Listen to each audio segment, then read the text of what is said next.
Hi, it's Michelle here with Sew It Online. Thank you very much for joining me today.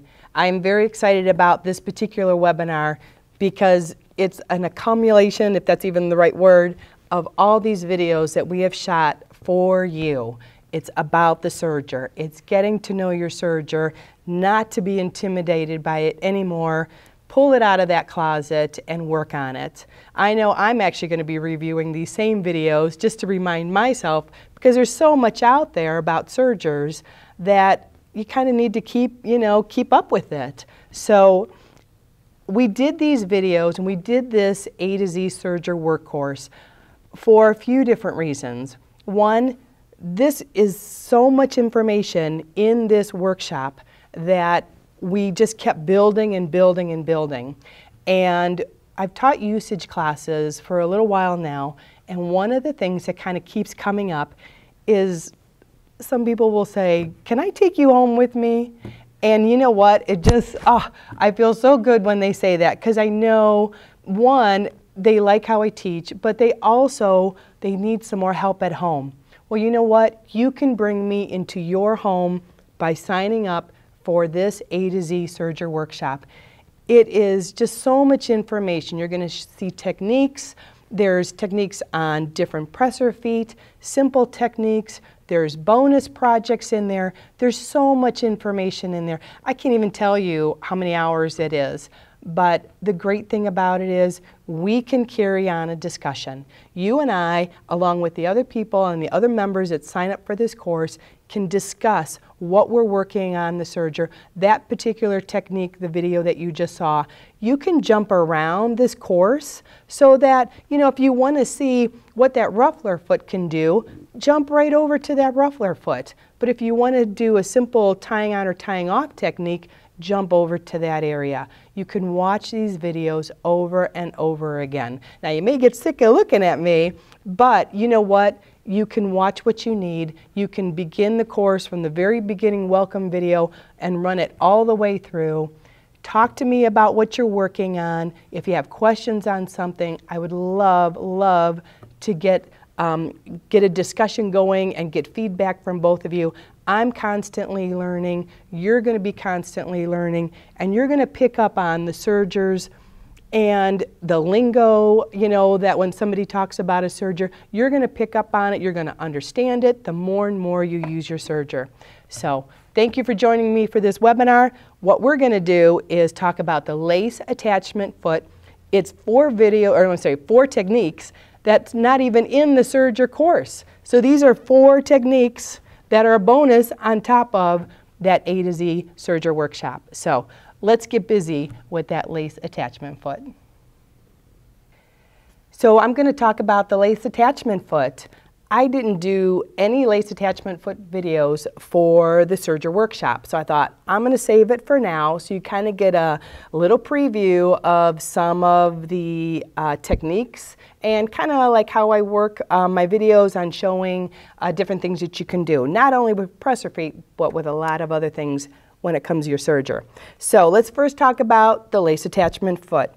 There's 3 different presser feet right here. This one here is for the Baby Lock Ovation, and the other 2, one is for a FOF, and one is for, I believe, for an Imagine, Baby Lock Imagine. So they're different sizes, but they all pretty much do the same thing. And you'll notice that there is a screw on top of each one of these. And anytime you see a presser foot that has a screw on it, you can adjust something. So on this one, which we're going to use today, this little screw here can loosen, and we can move this bar right here back and forth, and this will depend on where your needles are positioned and where you want your lace to be and where you want your needles to kind of catch that lace, the header of the lace. So I'm going to put this one on the machine. I already have my machine set up for a 2-thread flat lock wide. So I have the 01 needle in, I'm locked my blade down, my stitch length is on 2.5, my stitch width is on 7.5, my stitch selector is on A, and I just have 2 threads in the machine just so you can kind of see it a little bit better. And the lace that I have here is just a simple lace. And you're going to notice on this lace here, this is the header of the lace. There's one on both sides. Now there's some lace that has like a scalloped edge on one side and then a header on the other. So if you have a lace like this, you can actually attach fabric to both sides. We're using a flat lock wide stitch so that it kind of gives a nice ladder effect when it's attached. So let me put this underneath the needle, and you're going to notice that there is a little lip right here. And I'm going to put the lace and the fabric over this little lip. It'll go over the lip and underneath the needle. So I'm going to put these together. And with anything with the serger, just make sure you give a test first. So I like to put the presser foot up. And I'm actually going to put it under the foot completely first of all. And I'll get my hand out of the way in a second. And then I'm going to kind of move it around so it comes over that little flange. And I'll get here in a second. There we go. But what I really want to do, and if I might need to use my tweezers to make sure that my lace is not over too far. I want to make sure that it is still lined up with the edge of my fabric. So I can kind of see, I'm going to put my presser foot down. I can see the header of the lace directly underneath the needle.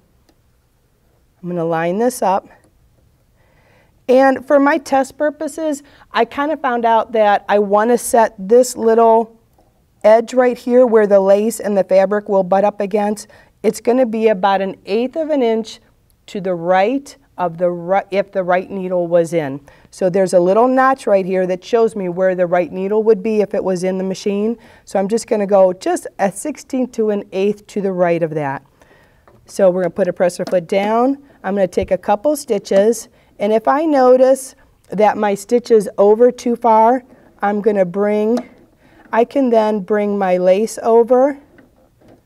And I can see I'm hitting over the header of the lace. So I'm going to move my screwdriver, and take my screwdriver and I'm loosening the screw, and I'm just going to bring my foot over to the left just a little bit. And then I can tighten that. Now the screw is usually a flathead screwdriver. All right, so let's see if this will make a difference. I'm going to just start serging and we'll see what it looks like. I'm going to bring that over a little bit. Now where we go. I think we got a good shot right there. Now you're going to notice that when I take this off that my loops are actually hanging off the edge of my fabric and at the edge of my lace. And this does take some practice. We'll run that through.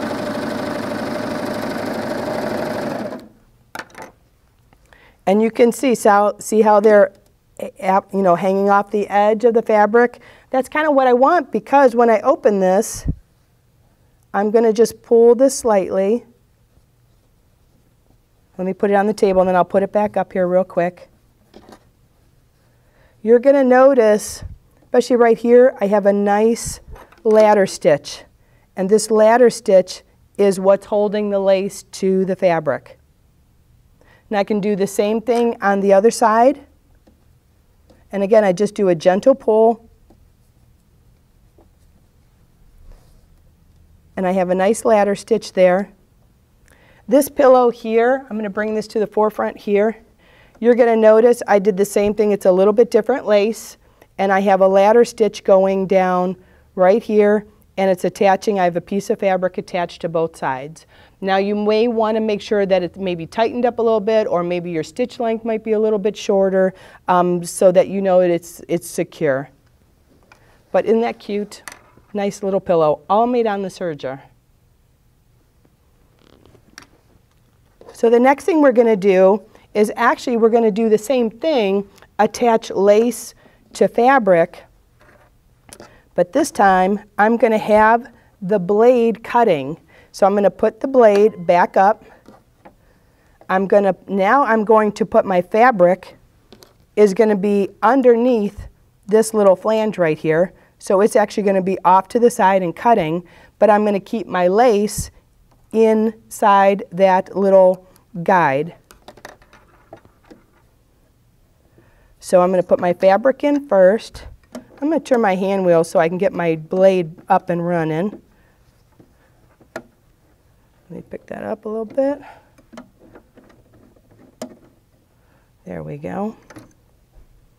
Then I'm going to take the lace, and again I'm going to put it right in there. Use my tweezers and kind of get that lace up close to underneath the needles.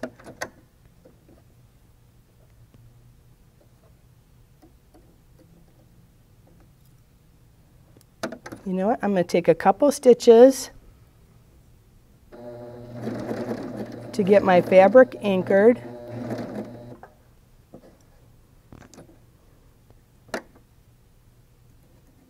And I move my lace over. And now we're going to serge. And I'm actually going to bring my stitch length down to about 2.5, almost to 2 right now.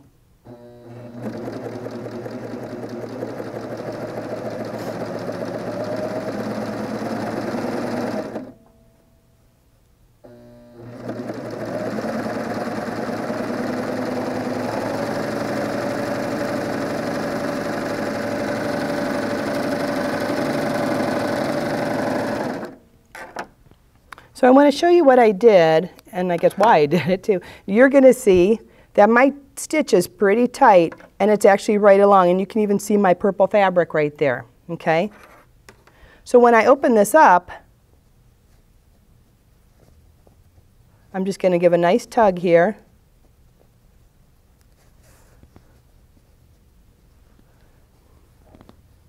You're going to see that that still has a ladder stitch, but it's a little bit tighter.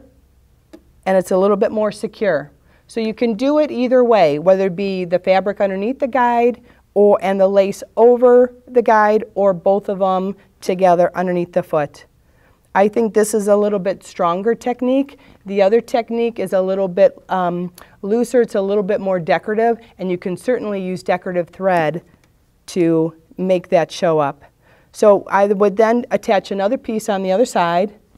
And then one of the things you do want to make sure you do if you do an insert like this is that you have a piece of fabric behind it so you can see the lace and what it can do for your project. So that's using the lace attachment foot to actually attach lace. I'll be back with 2 more techniques. So we just got done doing a flat lock wide stitch attaching lace. And another thing you can do is actually piece your quilt blocks together using that lace attachment foot. So on this one right here, I'm going to see if you can see that in the camera. I'm going to move it over here.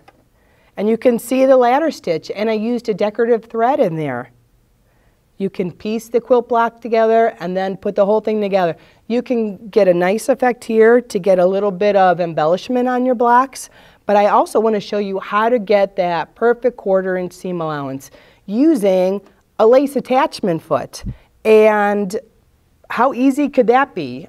So what I've done is I've set the machine up for a chain stitch. And so I have my C2 needle in, and I have my chain looper threaded. And my needle is in this position right here. This is in the C2 position. It's in like where my cover needles go. And I have now my sewing table on. I am going to make sure my blade is disengaged. And I'm going to be putting my differential feed is still on N. My chain looper tension on this machine is going to be on chain. My needle tension is going to be on 5. So the biggest thing here, remember that lace attachment in the beginning of this video? I showed you there's that little screw there right there that you can move back and forth. Well, that little adjustment is going to help you get that perfect 1/4 inch seam allowance. And the nice part is once you have it set on your machine, you can literally chain piece with a chain stitch using the lace attachment foot. So I already have the lace attachment foot here for the ovation on the machine. And like I said, I have it in the C2 position. And there's a little notch right here that shows me where that needle is, okay? It's lined up with the needle. What I'm going to do is I'm going to move my little mark right here. I'm going to put it on the O1, the O1 position. So the space between the C2 needle and the O1 needle position is 1/4 of an inch. Now, I did a test already, and I think you can see this kind of dark, but I actually checked it, and it's a little bit wide. So I want a little bit better 1/4 inch. So all I did was move. I loosened that screw a little bit. I moved my little notch that's on here over to the left just a little bit, and now I'm going to put 2 pieces together. This is just a batik, so I'm going to have right sides together. I'm going to put my fabric right over that guide and butt it up against this guide as I serge. So I'm going to bring it up. I'm going to have my fabric right up to the needles. And I do want to just caution you that when you do this, especially the very first one, just make sure your fabric isn't folded over in the corner, and it'll go nice and smooth. So let's get this one going. And I'm not even watching the needle. I'm going to watch that guide and make sure my fabric is right up against there.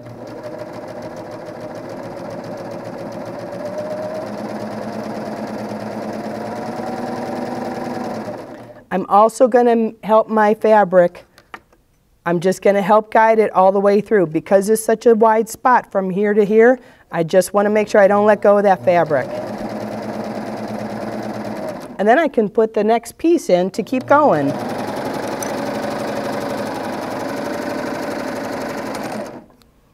So I have 1/4 inch. I'm going to get my ruler real quick. I'll double check, and you're just going to have to trust me. But look at my stitch. It's right there. I have a great 1/4 inch seam allowance using that lace attachment foot. Isn't that awesome? So guess what? The last technique I'm going to show you today is all about this wonderful decorative thread. This is by Wonderfill and Razzle Dazzle. It's an 8-weight thread, I believe. It is just sparkly, bright, festive. There's so many things you can do with this. So I'm going to show you how to make some prairie points. So let me get this machine changed over, and I'll be right back. This is the one I could not wait to show you. I love this technique. And again, it's using that lace attachment foot, technique number 4. And there's probably more out there that I haven't even found yet. But this is about decorative thread.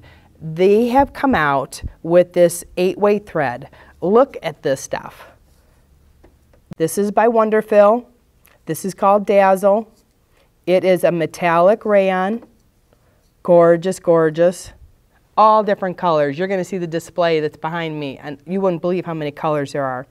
This one here is a rayon. It's also by Wonderfill.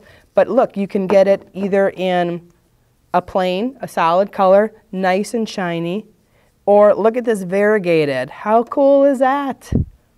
So many different things you can use to embellish with this thread. It goes through your upper and lower looper. Now you will need to use a thread cradle to get this through, but guess what? That's one of the techniques I show you in the lessons. And with this A to Z workshop for the serger, you're going to know how to do this and use this decorative thread. So what we're going to do with this thread is we're going to make prairie points. Now I've made some of these ahead of time. See these little prairie points with that same metallic rayon thread. But this time on the machine, I put in a blue and a pink. So what we're going to do is let's talk about the machine setup first. So I have the machine set up for a 3-thread overlock wide. I have my O1 or my left overlock needle in. I have my blade is locked because I'm not going to cut anything. I have my threads, my decorative thread in my upper and lower looper. And I have my stitch selector I'm going to keep on A, and I have regular serger thread in my left needle. So I've threaded everything. I even did a test. So what you're going to do is you're going to take a square piece of fabric. This is a 4-inch square piece of fabric. I'm just going to fold it in half. And depending on how many prairie points you want to make, you're going to kind of judge the distance and about how many you might need. You're going to fold these in half, and I do usually give them a quick press or a finger press will work out just fine also. But I'm going to use that lace attachment foot. And if you notice, I have it on the machine right here. And I have the 01 needle in here. Now I put this guide right against the very edge of the foot. And the reason I put it there, it's running right along the edge so that I get a consistent stitch width. And because I'm not cutting, that guide is going to help me from shifting it back and forth. So it's going to keep it nice and lined up, and it's going to be even from the beginning of my block to the end of it. So I'm going to make 3 in a row. Now the key here is you fold them, but I'm not going to stitch on that raw edge. I'm going to stitch on the fold. So I'm going to put it under the foot. Let me lift that presser foot up. Just going to get it just up to where the needle is. And I can see on the side of my machine here, I don't see any fabric coming off of the edge at all. So I'm just going to serge these, and I'm just going to run 3 of them through.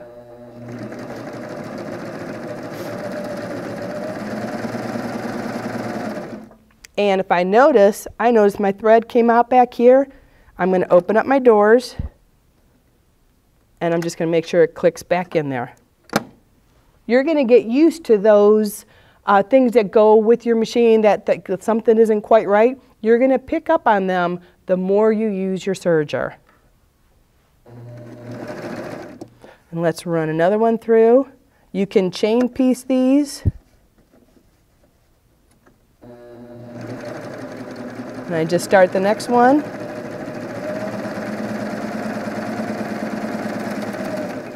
Now, before I put the last one in, I want to tell you something about this decorative thread.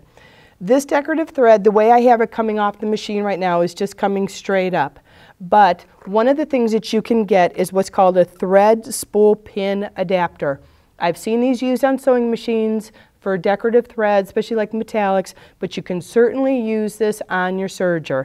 And this will help take the, you're going to put your spool of thread right here on this bar, but you can put it on your serger so that the thread comes off of that spool of thread much easier, and it's all not like super kinky. So this is a great little tool to have, not only for your sewing machine but for your serger. So let's finish up that last prairie point. Let's put that one in.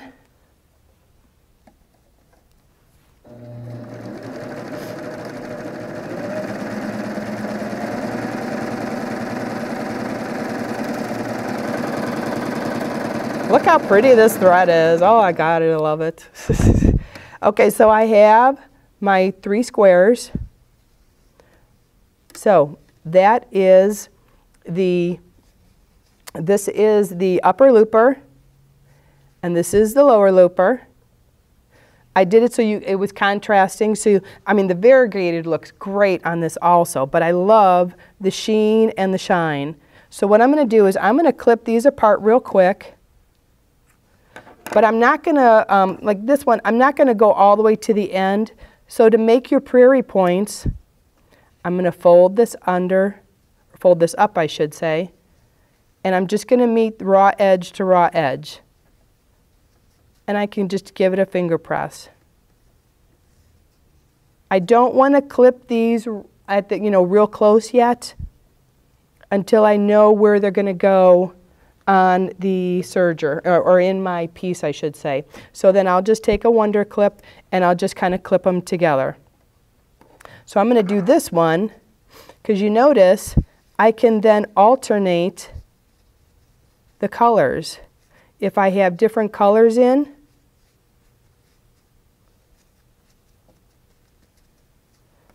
I can go from that side to this side.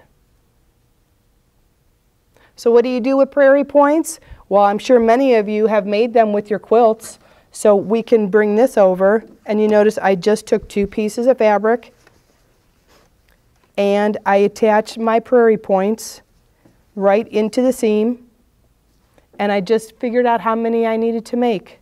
This would be great on the front of a pillow, on the edge of a quilt, in a tote bag, on the outside of a tote bag, outside of pockets. There's all kind of things you can do. You are going to love this decorative thread, again using that lace attachment foot so that you get great stitches from beginning to end on your pieces.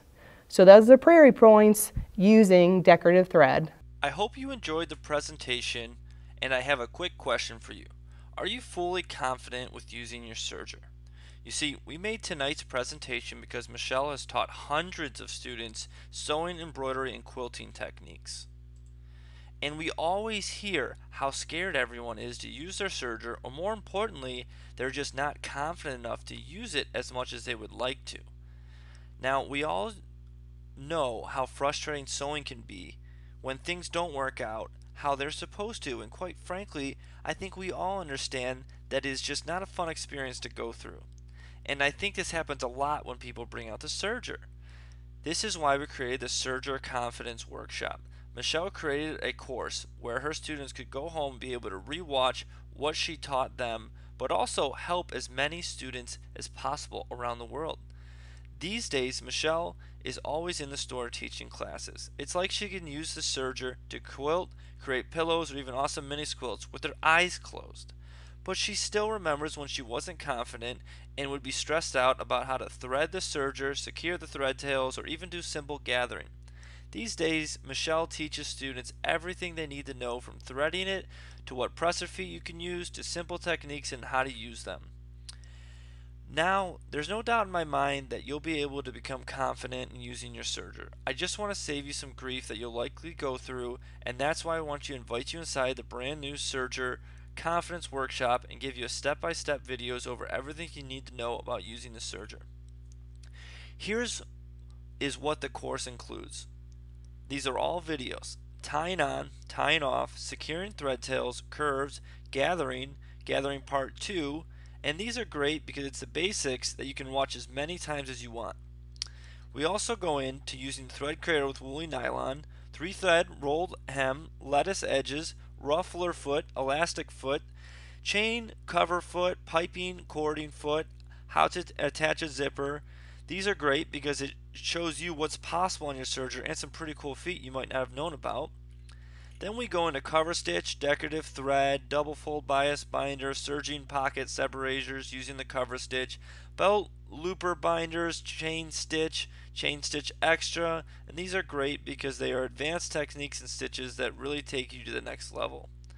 Now, a workshop covering this much information would typically take 2 days to teach in our store, and we would charge about $197 for a 2-day event.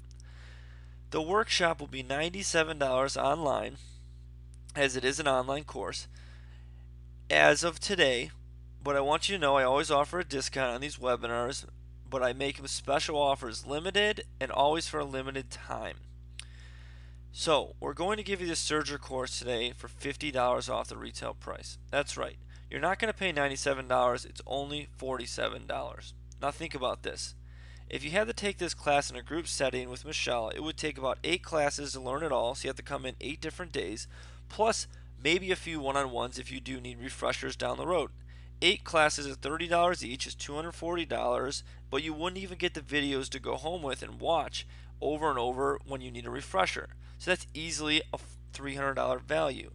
Now on sale for only $47. You simply have to be the first 50 people to sign up, and you have to do it before Sunday at 9 p.m. to purchase. Now, I know that sounds good, but Michelle thought this course was great, but it really wanted to make them able to take action on the cool projects with their new skills. So she decided to create bonus projects that will be included in the course for anyone who buys by Sunday at 9 p.m. Bonus project number 1, how to make a ruffle quilt on a serger. Bonus project number 2, how to sew a pillowcase using a serger.